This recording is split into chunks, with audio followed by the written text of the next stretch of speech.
17세기 영국의 철학자로 베이컨이라는 사람이 있습니다.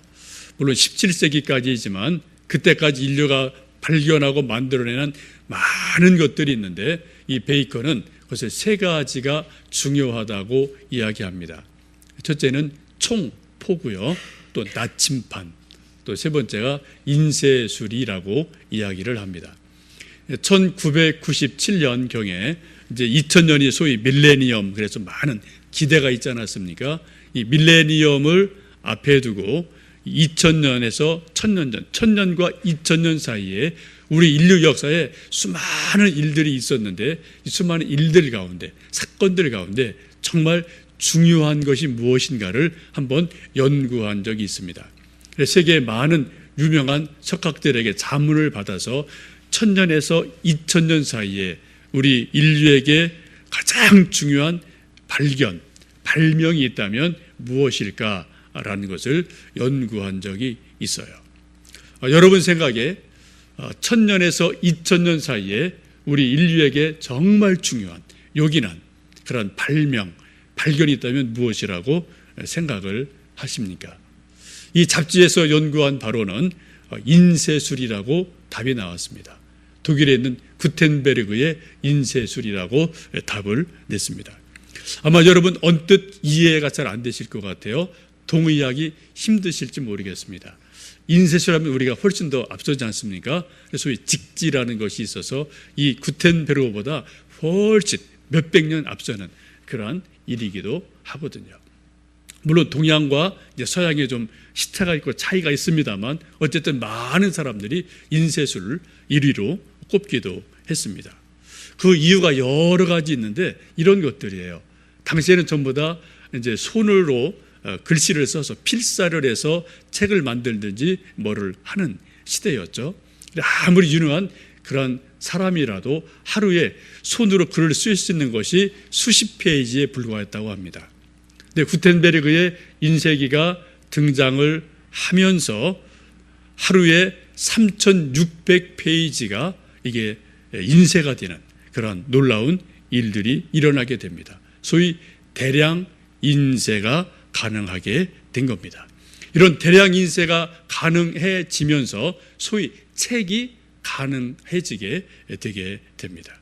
사람들이 책을 보면서 많은 지식을 습득하고 정보를 공유하고 이러한 저러한 다양한 일들이 파급 효과를 내면서 인쇄술을 통해 책을 통해 일어나게 됩니다. 많은 역사가들이 말하기를 이러한 인쇄술이 있었기 때문에 종교개혁이 가능했다라고 말합니다. 또 르네상스도 인쇄술이 있었기 때문에 가능했다라고 말합니다. 또 영국에서 있었던 산업혁명도 마찬가지고요. 지금 우리가 살고 있는 이러한 소위 자본주의, 민주주의 이러한 것들도 책들이 있었기 때문에 인쇄술이 있었기 때문에 가능하다라고 평가를 하고 있습니다. 우리가 이 문자를 기록한 것들을 하나로 모아놓으면 그게 이제 책이 되지를 않습니까? 이 책을 통해 인류는 지식을 습득하고요, 정보를 알게 되고요, 또 삶의 지혜를 얻어가기도 하고 또 자기가 한평생 일하는 어떤 전공 분야에 대한 지식을 책을 통해서 우리가 습득을 하게 됩니다. 물론 구전을 통해 말을 통해 배우는 거 있지만 책만큼 정확할 수가 없기 때문에 책이 그처럼 중요합니다. 책의 영향이 각 사람에게 정도 차이는 있지만 모든 사람에게 어떤 책의 영향이 있음도 알게 되죠. 책 영향을 받은 수많은 사람들 가운데 긍정적인 사례를 들 수가 있겠는데 한국교회 최초의 7인 목사님 중에 한 분이셨고요. 또 1907년 평양 대붕운동의 주역이었던 길선주 목사님도 그의 인생의 결정적인 전환점이 책을 통해서 일어나게 됩니다. 그분이 20대를 살아가며 나름대로 진리를 찾기 위해서 이 종교 저 종교 많은 종교를 좀 찾아다녔던 그런 세월들이 한 10여 년간 있었어요.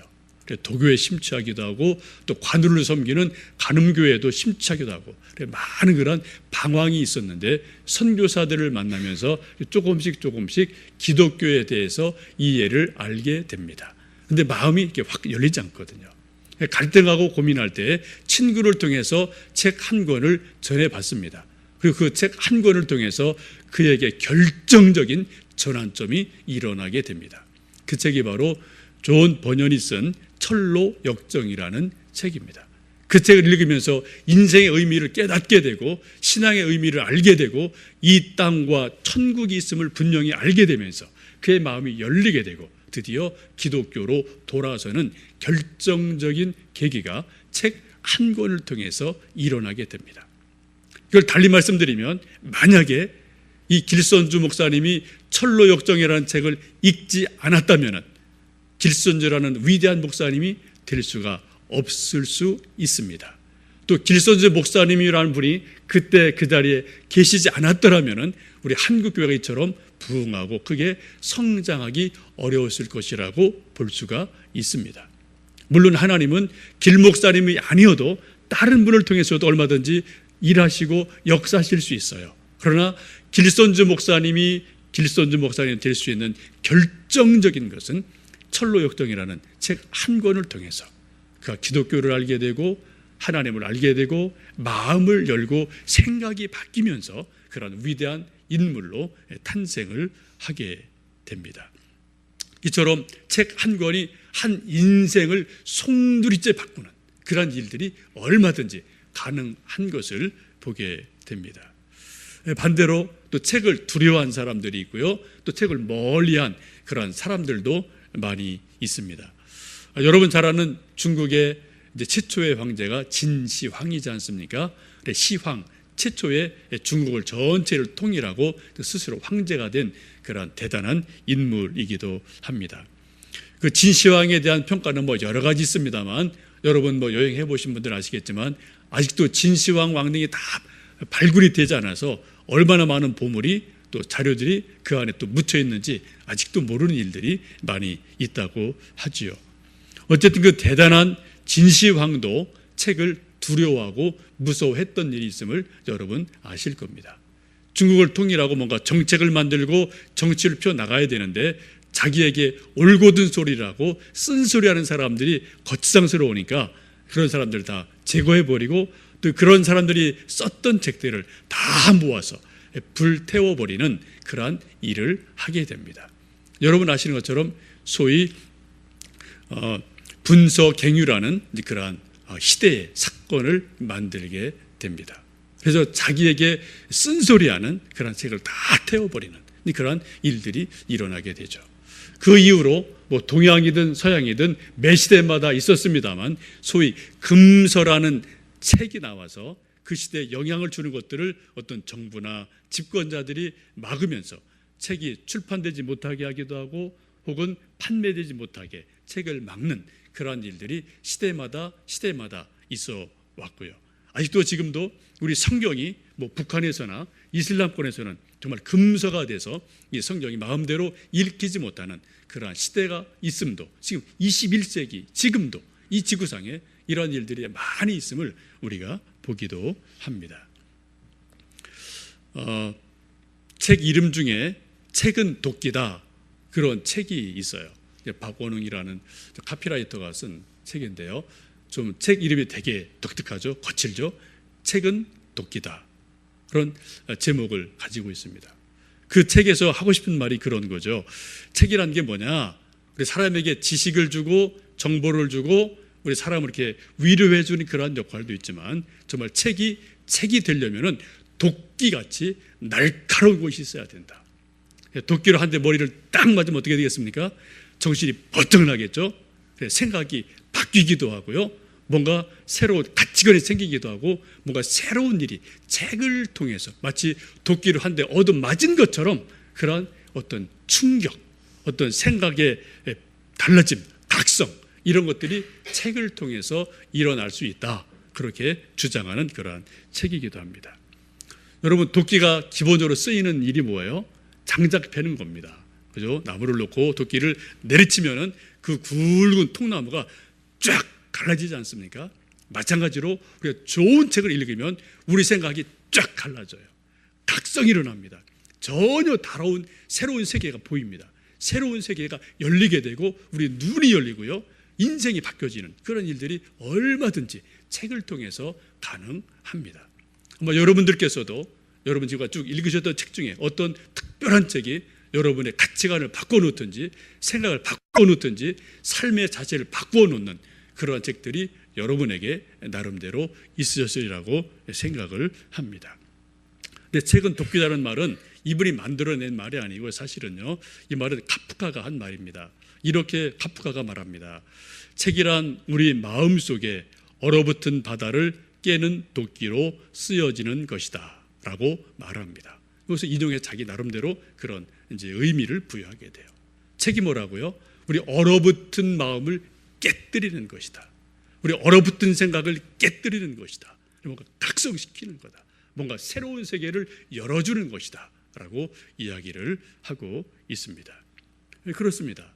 정말 좋은 책을 한번 읽으면은 그 책이 우리 평생 동안 영향을 줘요.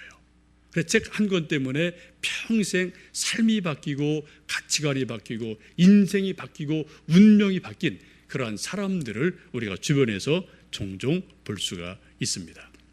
책은 분명히 도끼 같은 역할을 각성시키는 역할을 하고 있음에 틀림이 없어요.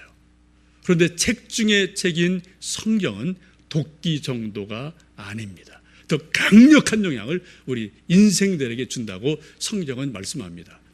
히브리서 4장 12절 말씀에 그렇게 말씀하죠. 하나님 말씀은 살아있고 운동력이 있어 좌우에 날선 어떤 검보다도 예리하여 혼과 영과 및 골수와 관절을 찔러 쪼개기까지 하고 그 마음의 생각과 뜻을 감찰하신다 라고 말씀해요. 책이 도끼라고 표현한다면 책 중에 책인 성경은 훨씬 더 강력해서 날카로워서 무엇을요? 영혼과 골수를 찔러 쪼갠다고 그래요. 우리 인생의 가장 깊은 부분 영혼을 찔러 쪼갭니다. 도끼는 생각을 바꿀 수 있지만 우리 영혼까지 터치를 못하거든요.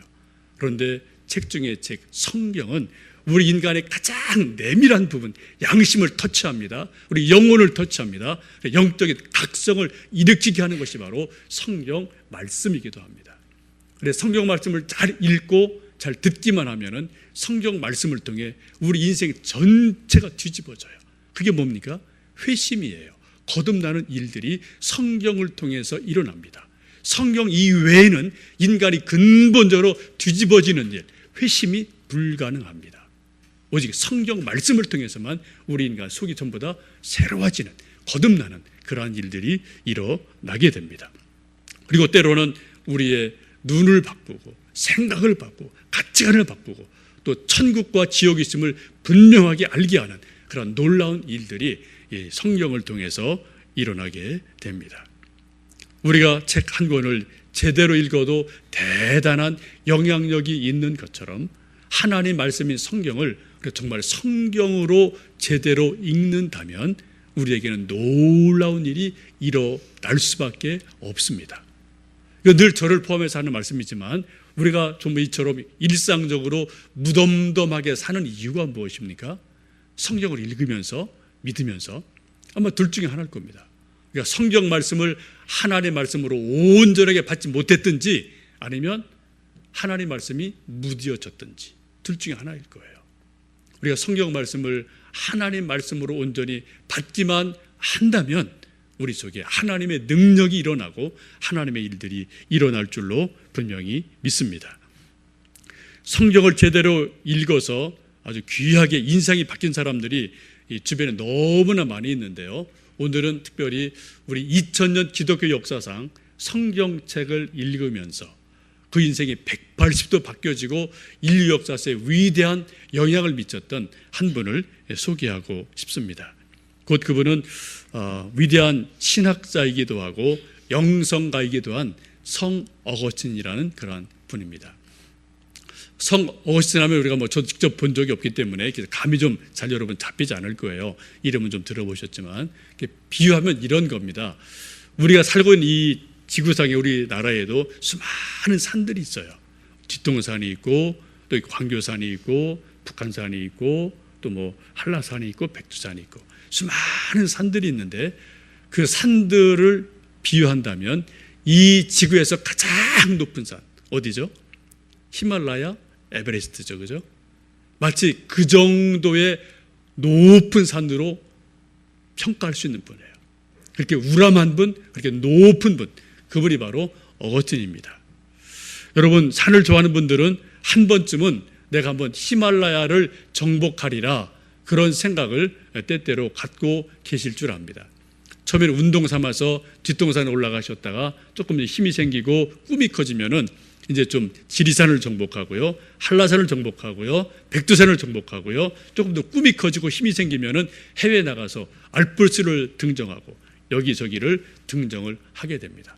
그리고 사나이라면은, 산을 좋아하는 사람이라면 마지막 내 인생에 한 번 이제 내가 알프스를 넘어서 히말라야를 뛰어넘으리라, 한 번 더 에베레스트 한 번 내 발자국을 남기고 싶다, 그런 열망들이 산을 좋아하는 사람들은 나름대로 다 있는 줄로 압니다. 왜요? 히말라야에 올라간다는 것은 가장 높은 곳을 정복했다는 의미가 있지 않습니까? 지금도 매년 수백 명의 사람들이 지금도 몇 년간 연습해서 올라가지 않습니까? 또 매년 뭐 누가 죽었다, 실종됐다, 이런 말들이 있음에도 불구하고, 위험천만임에도 불구하고 수많은 사람들이 거기를 그렇게 애를 써서 수고해서 올라간단 말이죠. 왜요?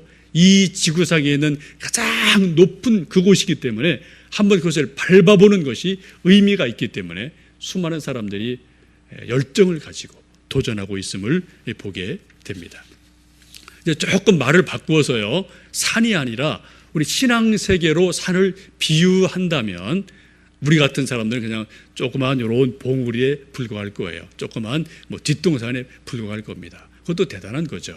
그런데 그러한 조그마한 뒷동산 그 정도가 아니라 마치 히말라야처럼, 에베레스트처럼 가장 높은 산, 아주 웅운한 산, 이런 산이 있다면 그 산이 바로 어거스틴이라고 말해도 과히 틀리지 않습니다. 신앙세계에서 우뚝 서기를 원한다면, 이 정신세계에서 우뚝 서기를 원한다면 누구든지 어거스틴을 공부하지 않고는 그 자리에 설 수가 없는 것이 정설이기도 합니다. 그럼 어거스틴이 어떤 분이기에 어느 정도 그런 영향력이 있느냐라고 질문하신다면, 우리가 지금 늘 이야기하는 이 신학이 옳으냐 그러냐, 이게 이단적이냐 이단이 아니라 건강한 것이냐, 그 결정적인 기준점이 거의 다 어거스틴이에요. 99% 그렇게 보시면 돼요. 어거스틴을 중심으로 이것이 정상적이고 건강한 거냐, 이게 잘못된 거냐, 그 모든 판단의 기준점이 어거스틴이라는 분으로부터 다 연결이 되고 분류가 됩니다. 진짜, 가짜, 이단, 사이비, 정통, 이 모든 것들의 그 분기점이 어거스틴이다, 이렇게 보시면은 여러분 되실 것 같아요. 그만큼 대단한 영향력이 있는 분이 어거스틴이기도 합니다. 그럼 여러분이 궁금하실 겁니다. 그럼 그런 어거스틴이 어떻게 소위 성 어거스틴이 됐느냐 궁금하실 것 같아요. 그 답은 그가 쓴 고백록이라는 책에 잘 기록이 되어 있습니다. 고백록은 기독교 고전 중에 고전이기도 합니다. 어거스틴은 4세기 북아프리카에서 태어났습니다. 아버지는 이방인이었고 어머니는 신실한 기독교인이었어요. 그리고 그가 이제 10대 후반이 되면서 공부하기 위해서 카르타고라는 도시로 이제 공부를 떠나게 됩니다. 카르타고는 그 이전에, 그때가 로마 시대고요, 그 이전에 한니발 장군이 있던 그런 나라이고 도시이기도 하죠. 북아프리카의 큰 도시였기 때문에 그리로 유학을 가게 됩니다. 근데 유학을 하면서 어거스틴이 많이 방황을 하게 돼요. 공부도 하지만 또 막 이렇게 방탕한 생활을 많이 하면서 20살이 되기 전에 결혼하지 않은 상태에서 아들 하나 낳는 그런 일들이 벌어지기도 합니다. 또 한때는 마리교에 심취해서 깊이 다른 종교에 들어가기도 했었습니다. 이런 모습을 지켜보던 어머니 모니카가 눈물로 아들을 위해서 기도를 합니다. 또 청혼하고 부탁하고 하지만 이 아들은 전혀 요동하지 않고 자기 길을 그저 갈 뿐이고 계속 방황하는 삶을 살아갈 뿐이었습니다. 그리고 어머니도 낙심하고 지쳐서 기도하기를 쉴 일들이 여러 번 있었어요. 그러다가 어떻게 또 기회가 돼서 이탈리 밀라노로 가서 그 당시 가장 위대한 교부로 알려져 있는 암브로시우스라는 분을 어거스틴이 만나게 되고 어머니 모니카도 만난 일들이 있게 되고 조금 기독교 영향을 받게 됩니다. 그래도 역시 어거스틴은 계속해서 방황하는 삶, 방탕하는 삶을 살고 있었습니다. 어느 날 낙심한 어머니 모니카가 그분에게 질문해요. 이제 도저히 아들 위해서 기도 못하겠다, 포기하겠다. 정말 끝이 안 보인다. 이렇게 절망하고 있을 때 암브로시우스가 아주 위대한 말을 해주게 되죠. 아들을 위해서, 자녀를 위해서 눈물로 기도하는 자식은 결코 망하지 않습니다. 그런 아주 위대한 말을 들려주면서 다시 한번 어머니 모니카가 기도를 힘써서 하게 됩니다. 그분들의 삶을 쭉 보면은 어머니 모니카의 눈물의 기도가 있었고 또 방황하는 아들이 있는데 이것이 계속 평행선처럼 가고 있어요. 마치 기차 레일이 계속 평행선으로 달려가는 것처럼 가도 만나지 않고 평행하는 것처럼 그렇게 보여질 때가 있습니다. 그렇게 절망을 하죠. 또 변화가 없이 절망을 하죠. 그런데 시간은 하나님이 만들어 주시는 줄 압니다. 하나님의 시간이 가까우면서 어거스틴에게 변화가 일어나게 됩니다. 그 변화는 자기 내면 속에서의 번민이고 고민이었어요. 뭔가 진리를 찾고 싶은데 하나님을 알고 싶은데 그게 안 보이는 거죠. 잡히질 않는 거죠. 막 고민하고 고통을 당하고 있던 어느 날 친구 집을 방문하게 되고 이런저런 얘기를 나누다가 그날도 아주 크게 낙심해서 고통을 당하고 있을 때 그때 집 바깥에서 어린 아이들이 뛰어놀면서 노래 부르는 노랫소리가 바람결에 들려오기 시작합니다. 그 노랫소리가 이런 거였어요. 집어들고 읽어라. 집어서 읽어라. 그런 노랫소리가 바람결에 들려오게 됩니다. 그 들려오는 소리가 마치 하나님께서 자신에게 주는 말씀처럼 다가오면서 깜짝 놀란 어거스틴이 급히 일어나서 방 안에 들어가서 친구의 책상에 있는 성경책을 덥석 펴게 됩니다. 그리고 그냥 눈이 가는 대로 그 성경을 읽게 됩니다. 그 부분이 바로 우리가 함께 읽으셨던 13장 13절 말씀이에요. 낮에와 같이 단정히 행하고 방탕하거나 술 취하지 말며 음란하거나 호색하지 말며 다투거나 시기하지 말고 오직 주 예수 그리스도로 옷 입고 정욕을 위하여 육신의 일을 도모하지 말라. 이 말씀을 딱 읽는 순간에 더 이상 성경을 읽을 필요가 없게 되었습니다.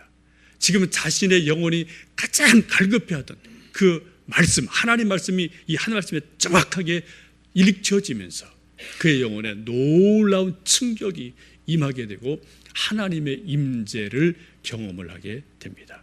그리고 모든 것이 새롭게 변화되는 결정적인 변화를 하게 됩니다.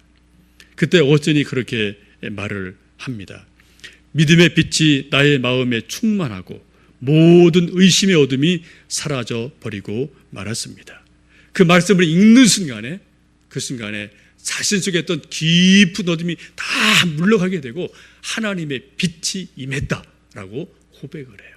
그리고 전혀 다른 사람으로 변화를 하게 됩니다. 그런 일이 있고 난 다음에 소위 그 방탕하던 어거스틴이 성 어거스틴이 되는 놀라운 분기점이 하나님 말씀을 읽는 것을 통해서 하나님 말씀을 통해서 일어나게 됩니다. 여러분 단 한마디의 말씀이라도 이 성경 말씀이 하나님의 말씀으로 우리에게 들려지면 우리에게 읽혀지면 우리 영혼에 이처럼 근본적인 변화가 일어납니다. 거듭남의 역사가 일어나게 돼요.